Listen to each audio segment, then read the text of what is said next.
Here we have a to-do list with 3 items. The HTML contains 3 li elements, and the second li element has the class is checked, indicating the task is done. Let's first add a strike through when the item is complete.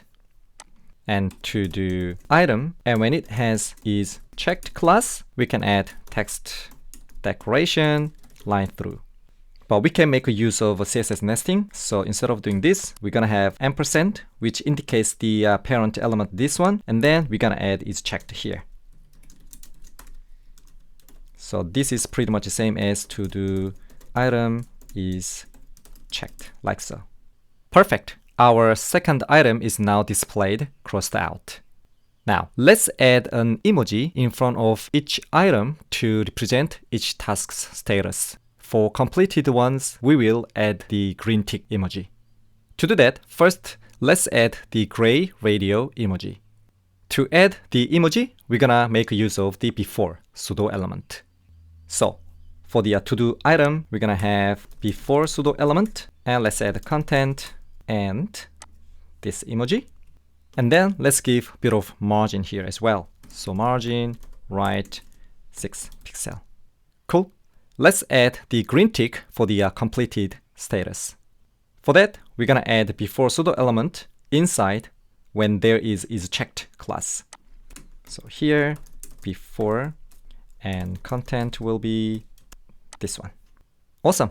We now have a green tick, but the line through overlaps the green tick emoji. So to fix this, there are many ways we can do, but one efficient solution is wrapping the text within a span, and we apply the line through solely to this span. I have already added a span here and here and here as well, so we can apply the line through only to this span element. Alright, let's do that. So instead of having this line through here, we're gonna apply it to span, like so. Fantastic. This is looking pretty good. Now, emojis are not always the most professional choice. So, for a refined look, using customized icons or images is the way to go. And this technique is quite common, so let's learn how to do it. I'm going to remove this content and margin right for now.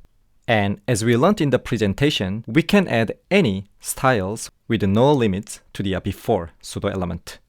First, we will create a circle with a gray border to show the incomplete state. To display the before pseudo element, we need to have content property, but we're gonna add empty content. And let's add border 2 pixel solid, and we're gonna use gray color. And I have prepared this gray color up here. Let's add height and width.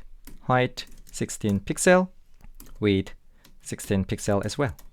Now, we don't get the full dimension, even though we specified both height and width, and that's because before pseudo element is inline element. To get the full dimension, there are a few ways, and the first one is we can make this before pseudo element as a block element. So we can have display block. Cool. So now we have a width and then height for the before pseudo element. Another way is we can set the position absolute. And we're gonna go with that because anyway, we will need to use the absolute position. So position absolute. And here we go. We now get the full dimension. And let's have left position to 0. And to get the right position, we need to set the boundary to the parent. So position relative. And let's give a bit of spacing here. So padding left 30 pixel. Cool. Finally, let's make this a square to circle. So border radius 50%. Great. Now let's add this tick mark. So let's scroll down. And I'm going to comment this out. And for the tick mark, let's add blue color. So background color for blue. And let's add a blue color to border as well. So border color blue. And lastly, let's add white tick mark, which I have already prepared with the SVG file here. So I'm gonna copy, and then let's put it as background image, like so. And let's make a little bit bigger so we can see it all in one line.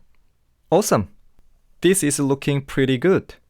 Let's test this CSS working okay. So let's add is checked to the first item. Great, it works well. And let's add is checked to the last item as well. Cool, now both items are showing complete status. Brilliant. This is how we can use the before pseudo element.